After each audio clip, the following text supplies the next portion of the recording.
So we'll get started. My name is Megri. I'm the RCP trainer here in Edmonton.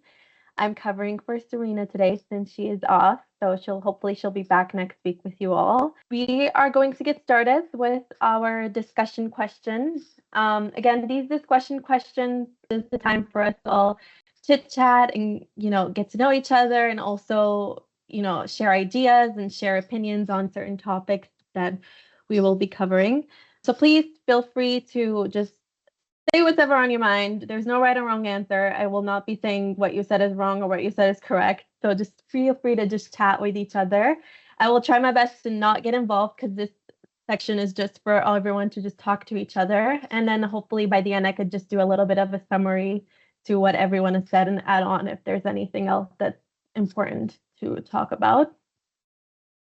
So the discussion question for this week is, you are contacted by a local family member who pleads with you to help their relative who had to flee their home and is in a desperate situation. How do you respond? Thank you all so much for sharing all your different ideas, and all of them have been amazing, amazing points that you was needed to be pointed out. Before we move on, I want to basically summarize everything that's been already said. You guys have said everything that I was going to say anyway, but just to summarize and just to quickly put it all in one, like most of you said, it's very important to gather information, to understand the situation, not only the person who has fled their home, but also the person who's calling you. And the reason that's important to find out is that to find out where they are and where they fled from, all these important information, because as you may recall from all of your readings, someone that's not outside of their country of origin cannot be privately sponsored and cannot be brought to Canada. So that's the main important question that you would need to be asking the caller, is if they're outside of their country of origin. And if they're still in their country of origin, you have to explain the hard truth that those who are internally displaced cannot, unfortunately, be sponsored to come to Canada. And again, as a lot of you went, I think one person mentioned this as well, is that in our case scenario question, it doesn't tell you anything about where the person is, other than like the person who's calling you is, other than that they're a local family member. So we're assuming that the local family member is in Canada, but we can't assume that the person they are calling about is not in Canada. So you have to make sure that they're not in Canada as well. They might say that they're in a desperate situation because they fled their home, but that could be because their house was caught on fire. So you never know. So it's always important to make sure to understand that the person that they're calling you about is not in Canada. Context is very important when it comes to these situations. So consider that the family that you are talking to is outside of their country of origin and that you are willing to assist them. Next step is to help them manage their expectations. So, as we talked about, you don't want to make promises that you can't keep. You don't want to apply that you have a solution immediately, and say, let's say that they're coming in tomorrow, or it's a very quick process.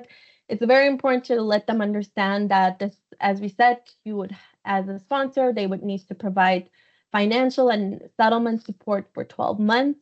You have to help them understand that it's a long process. It's not, they'll be here next week. It's going to take probably 2 to 4 years until the refugee is able to arrive to Canada. Give as much as information as you possibly can.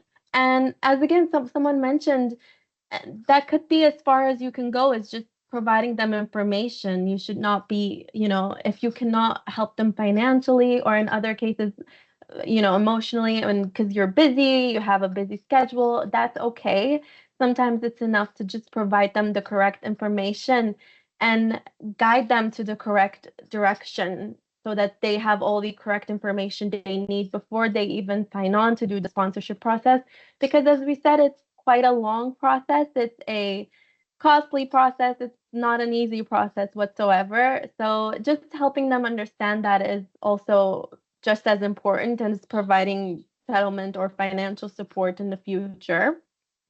if you, let's say, decide you're able to become a member of their sponsorship group and how that will go about. So you have to make sure to understand and gather information on the person that's calling you. So that's quite important too. So if you do decide that you want to help out with the sponsorship and become a part of their sponsorship group, make sure you understand who the caller is. So are they a newcomer to Canada? So it's not advisable to someone who recently arrived to Canada and in their first year of settlement to be able to do a sponsorship during that first year. We understand why they do it, because their family is in a desperate situation and they want to help as much as they can. But in general, we don't know if IRCC would approve that person to become part of a group of sponsorship process, because they're still in their settlement year themselves and they're still new to Canada and they're still figuring out their lives.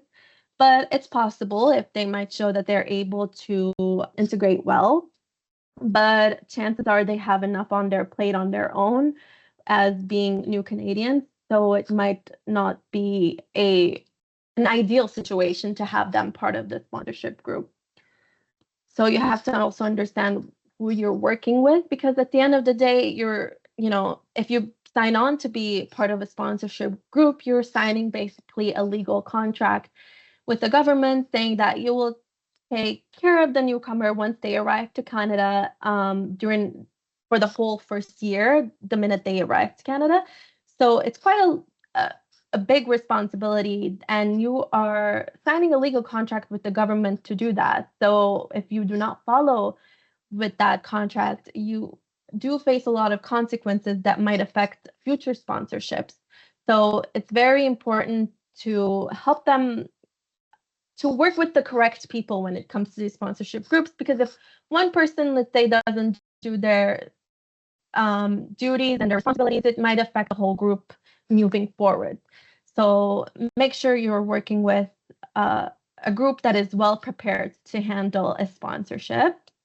And as some of you also mentioned, I want to mention as well, let's say if your organization that receives those sponsorship requests on a daily basis, and at some point it becomes so much that I've noticed a lot of organizations stop answering.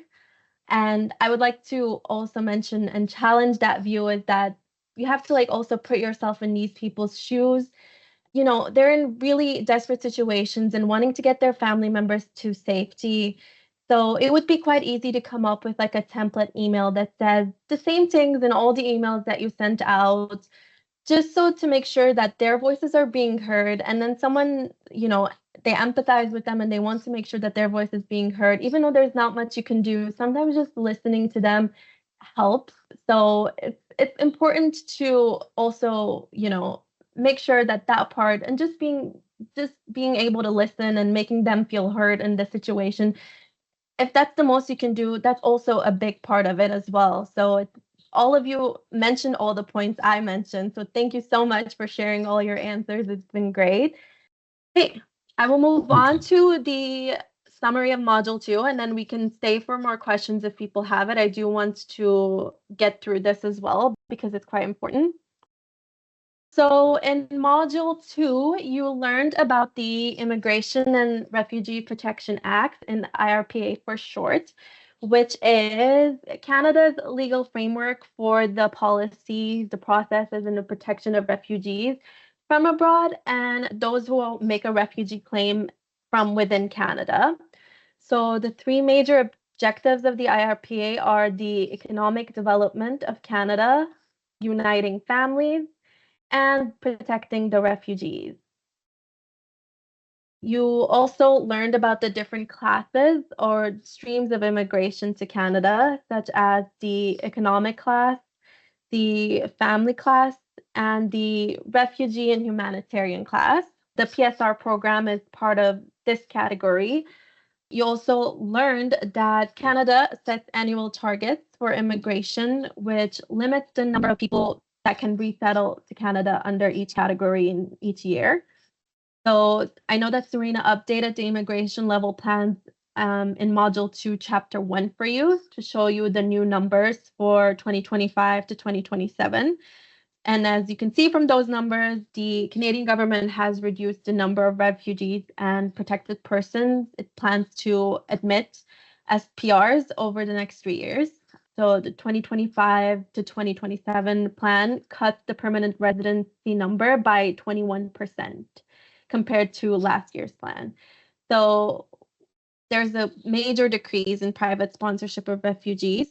However, it's important to note that the proportion of the refugees and the protected persons is roughly the same as it was previous years.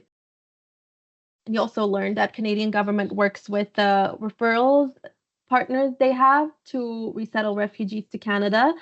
Some of the key actors and programs that are part of the Canada's refugee and humanitarian resettlement category that we were talking about previously is the Government of Canada's IRCC, the Immigration, Refugee, Citizenship Canada. Those are one of the major, a key player in the Resettlement of Refugees to Canada program, obviously.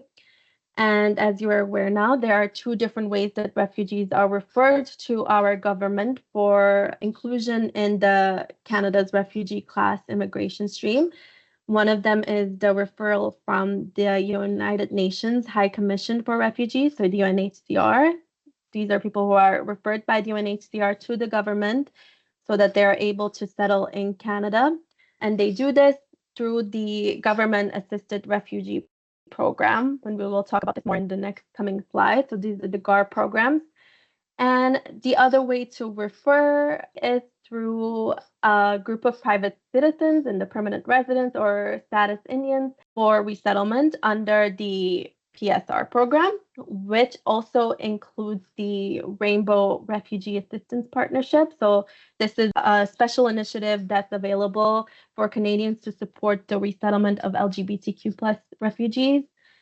And you might also remember that a portion of the government-sponsored refugees may be matched with private sponsors who wish to assist resettlement of some of the UNHCR referred refugees through the JAS programs and the BVR programs. And we will be talking about these two programs in detail in the next coming slides. As we mentioned, there are a lot of different program categories that refugees are able to come under, and we're going to briefly take a look at each of them. Please note that all of these apply to all across Canada except Quebec, because Quebec has its own arrangements with the federal government for resettling refugees. So none of these programs apply to Quebec. They have their own different stream. Some of the key points to consider when it comes to these program categories are the financial support. So who provides the financial support, who provides the settlement support, who has brought these refugees to the attention of the government, and are the refugees known to the sponsor or are they not?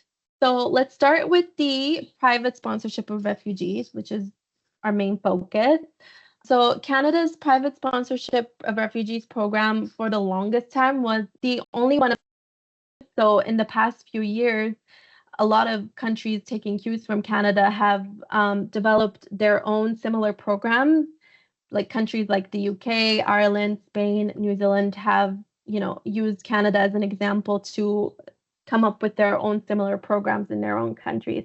So in this program, financial and the settlement support for the refugees comes from the sponsor themselves and not the government. So you as the private sponsor are responsible for providing financial and settlement support for these newcomers. For the most part, privately sponsored refugees have been chosen by the sponsors themselves. So this could be a family member of a refugee who is already living in Canada who wants to bring them to Canada, or a family friend that wants to bring you to Canada. So these are people who actually know the refugee and have relationships with the refugee. Or it could be also an organization in Canada that has been made aware of a specific refugee because of their family members are part of their community and they would like to sponsor the specific person themselves. So they are known to the sponsors and they have relationships with the refugee. So the BVOR program is a cost sharing program between the government and the private sponsor. So it's two of them working together. So how it works is that the private sponsors are responsible for providing the startup costs and 6 months of the financial support, while the government takes care of the other 6 months of the financial support. However, the 12 months of settlement support is to be provided by the sponsor themselves. It's important to note that you cannot refer a refugee to this program, so you have no control of who comes under this program. So these refugees are from a list that is created by the UNHCR, and IRCC picked from that UNHCR list.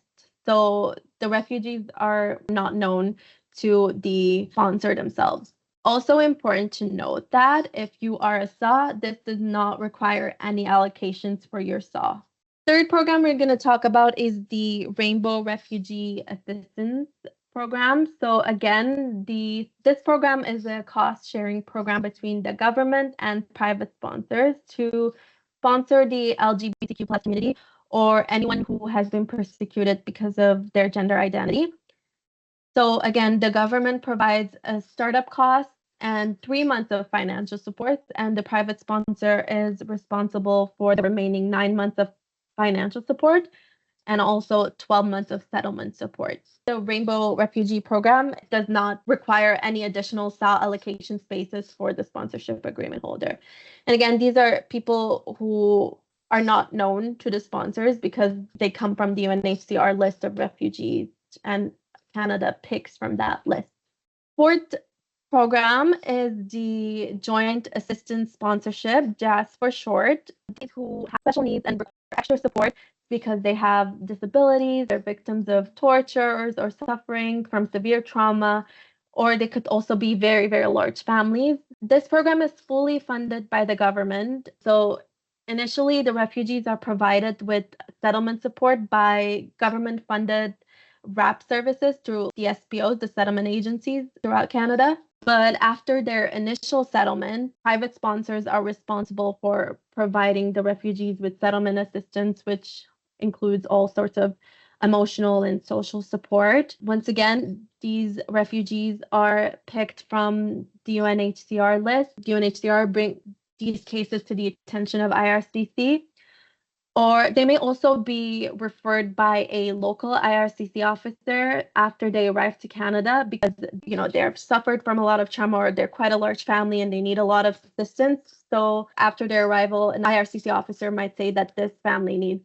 let's say, more help in the future. And it's important to also note that this program is usually 2 years instead of one, compared to the other ones that are usually 1 year. The JAS is usually 2 years because people who come under the JAS program need a lot of support because of all they've been through. So these are very, very vulnerable people. And the last stream that we would talk about is the government-assisted refugees. Those who come under this program, again, are identified by the UNHCR and referred to IRCC from that UNHCR list. These refugees are fully government funded, and the settlement support for them is provided by SPOs throughout Canada. So again, these are not known to sponsors because there's no private sponsors in this case. So as you can tell, what makes the private sponsorship program so unique is it's the only program that you get to choose who you want to bring to Canada compared to the other four that we talked about. And that makes it so beautiful and so unique is that you actually get to bring your family members and your friends through this program, which is the only one compared to the other ones. So now we will talk about the types of sponsorship groups. So the refugee sponsorship in Canada requires you to be in a group if you are going to sponsor someone. You as an individual cannot say that I want to sponsor someone and do it by yourself. You have to be a part of a group. And the three main types of group of sponsorships are the sponsorship agreement holders, the SAS for short, the groups of five, and community sponsorship groups. Although I will talk about the groups of five and community sponsorship, it's very, very important to note that these programs are at a pause right now until December 31st, 2025. So no new applications will be submitted under these two streams till December 31st, 2025. So they're still at a pause until then. To start off, we will talk about the sponsorship agreement holders. I will say SAWs for short because it's so much easier to say SAW than to say the whole thing. So SAWs are incorporated organizations of at least 2 years that intend to sponsor multiple refugees each year and have signed an agreement with the Minister of IRCC. So they have actually signed an agreement with the government to bring multiple refugees each year. So a variety of organizations can become SAWs.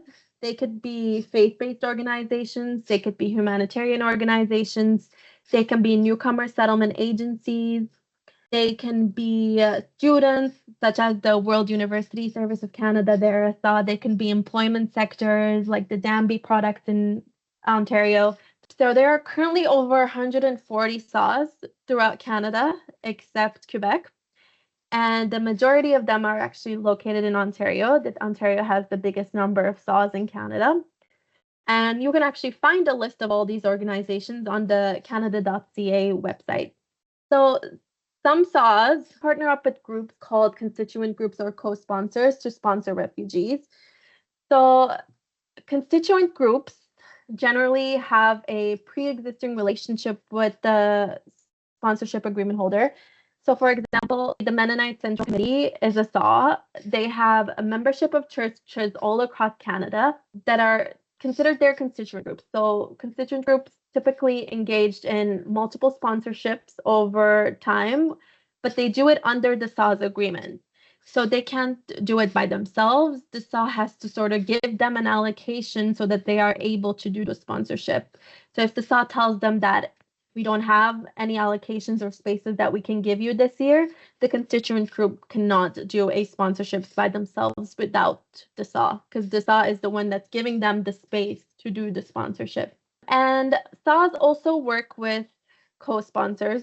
So co-sponsors are typically the family members or the friends of the refugees who wish to work with the SAW to sponsor them. Co-sponsors partner up with the SAWs on a case basis to sponsor a particular refugee that they have in their mind, and they may never partner up with the SAW again. It's very important to note that the sponsorship agreement holders have different arrangements for working with a constituent group or co-sponsors. They all have their own way of doing things. And each SAW does not have the same limits to sponsor refugees each year. They all get different allocations from the government. So if you contact the SAW and they say that they've reached their allocation or their cap limit for the year, it just means that they've filled up all their spots for that year. SAWs usually get new allocation number every February or March, but they often have long waiting lists, making it very hard for co-sponsors to find one to work with. So they're quite hard to get in contact to, unfortunately, just because at this moment they're the only ones that can do sponsorships, and they get lots and lots of emails and phone calls of co-sponsors wanting to partner up with them to sponsor their relatives. So they reach their limit quite fast because they do have a very small number of refugees they bring in a year. The second group we'll be talking about is the groups of five. So this group consists of 5 or more Canadian citizens or permanent residents or status Indian people who are over 18 years old and live in the same community where the refugee will settle. If you are part of a group of 5, you must have enough money to support the refugee for 12 months. And your refugee abroad must also have a refugee status determination document. So it's called the RSD document, where basically it's a document that is provided by the UNHCR that basically states that this person is recognized by UNHCR that they are a refugee. So it is needed if you're doing a group of 5 application to have that RSD document. Without it, you cannot proceed with the group of 5 application. Third group is the community sponsor. So these are organizations, so whether it could be a nonprofit or a charity, or even businesses with nonprofit goals and wanting to sponsor refugees, they can also do it. Again, they must have the sufficient financial and settlement support in place to support the refugee for 12 months. And like groups of 5, they can only sponsor refugees that have an RSD document. Some community sponsors choose to work with co-sponsors as well. It could be someone that you can also approach to help bring a refugee to come to Canada. However, again, it's important to also have the refugee status determination document for this.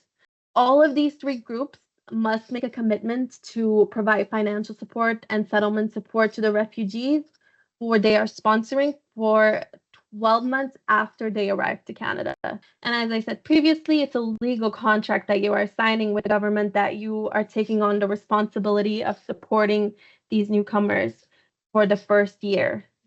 And as we said, if you are not able to fulfill those responsibilities, it can affect your future chances of bringing other refugees to come to Canada. That is it for the summary of the Module 2. Important dates that are coming up in the course. The first 4 modules have to be completed by October 5th. The review of modules 1 to 4, the quizzes, will be happening on October 8th. The quizzes for modules 5 to 8 have to be completed by November 2nd. And the review of the quizzes for modules 5 to 8 is going to be happening on November 5th. Your final exam is due November 9th, and the review of the final exam will be on November 12th.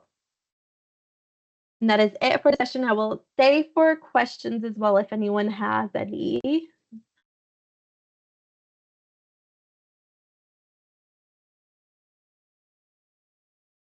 As a business, have to show that you can sponsor and provide the financial support for them for that first year. It's different than group of 5. So if you're a business, you could do it as a community sponsor and then work with someone who is a relative of the refugee abroad, let's say, and you can both work together. So let's say maybe you can provide your business who you want to do the sponsorship with can provide the financial support, and then the co-sponsor can provide the settlement support, let's say. You can work together, but the community sponsor is different, so you don't need to have 5 members, let's say, to do the sponsorship. Your business can be the sponsor. Whether when you're a group of 5, you have to basically have 5 or members come together to be able to do the sponsorship. Whether when you're doing a community sponsor, your business could be the sponsor.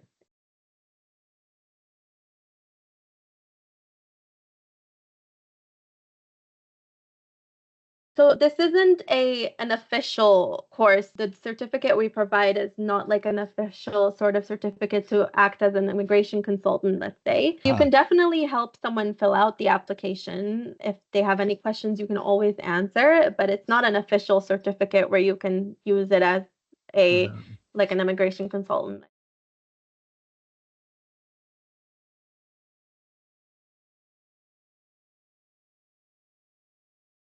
Yeah.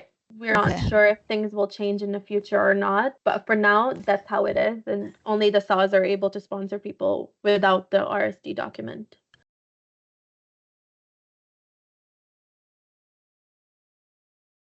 You can absolutely, if you want to have the information ready in place for when SAW asks you for the information, for sure you can. SAWs usually are the ones that submit the application, so they are the ones who request all the application forms and what extra information they need.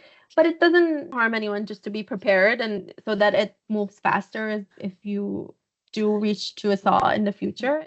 And as I said, like every SAW usually has their own process of how they do things. They don't all follow the same way of doing things. They all have different ways. So just if you do get in contact with a SAW, they will tell you how to do each process and what they require of you.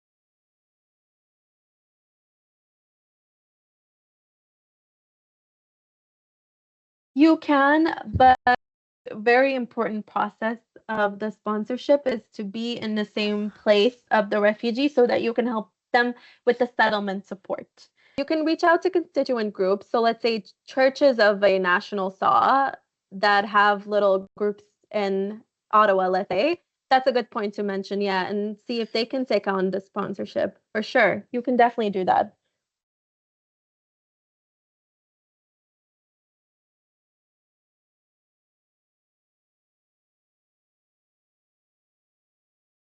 Good question. So if you decide to bring a family to Canada and you've signed these contracts with the government that's saying that you will financially take care of them for the 12 months and you are not able to provide for them financially and they go to social assistance in wherever city that they're living in, you will not be able to sponsor someone until you actually pay back the government what you were supposed to pay the refugee.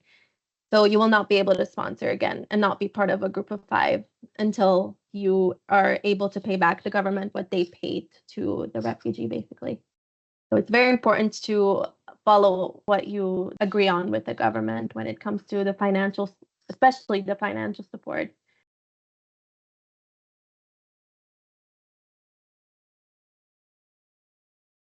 You could do it immediately as long as you have the financial and settlement support in place. You can also do two sponsorships in the same year if you want to, but you have to prove that you can support them financially as well as two families basically at this point. But if you finish one sponsorship, you can start another one as long as you show that you're able to provide financial support.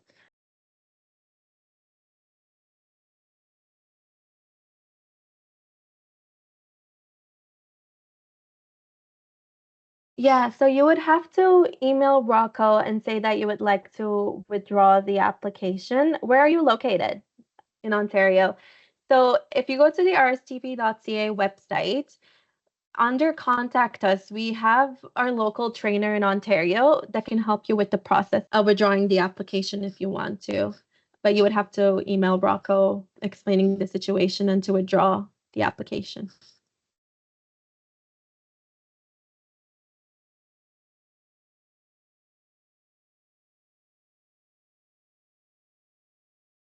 So those are not included as the type of financials that might get you penalized as a sponsor. Those are you have to apply for those actually. If they have children, please apply for Canada Child Benefits.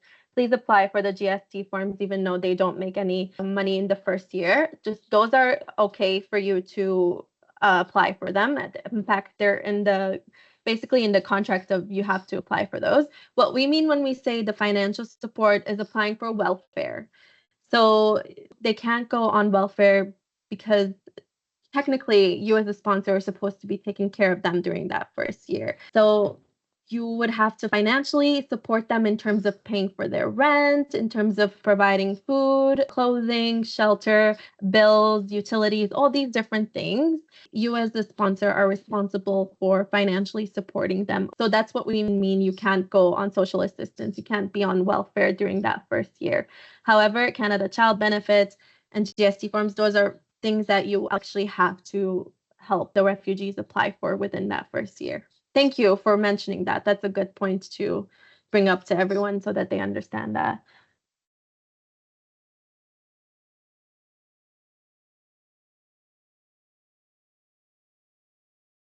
No, that doesn't affect you as a sponsor because during that first year, you've fulfilled your obligations as a sponsor. What they decide to do after that first year is not up to you at this moment because they're on their own at that point. So that's totally okay. And in fact, during that first year of sponsorship, during the end of that year, prepare them for it. So let's say if you are noticing that they are not ready to financially be independent, maybe help them with the applications to social welfare when that first year ends. So it's helpful to prepare them for month 13 is what we call it. So once that financial support from the sponsors stop and they're on their own at this point, prepare them for the what's to come. And if they need to apply for social assistance and welfare, then you might have to at that point. If you have any questions about the course, please reach out to Serena at etraining@rstp.ca. We also have our helpline that goes from 9 a.m. to 7 p.m. Eastern Standard Time. There's a trainer on the other end of the helpline who is willing to answer some of the urgent questions that you have that you want an answer quickly for. So we have the helpline for it. And as I mentioned, we have a trainer located in every major city, and the list of those trainers are in our website under Contact Us. Reach out to your local trainer if you need any sort of continuous help with any cases that you might have.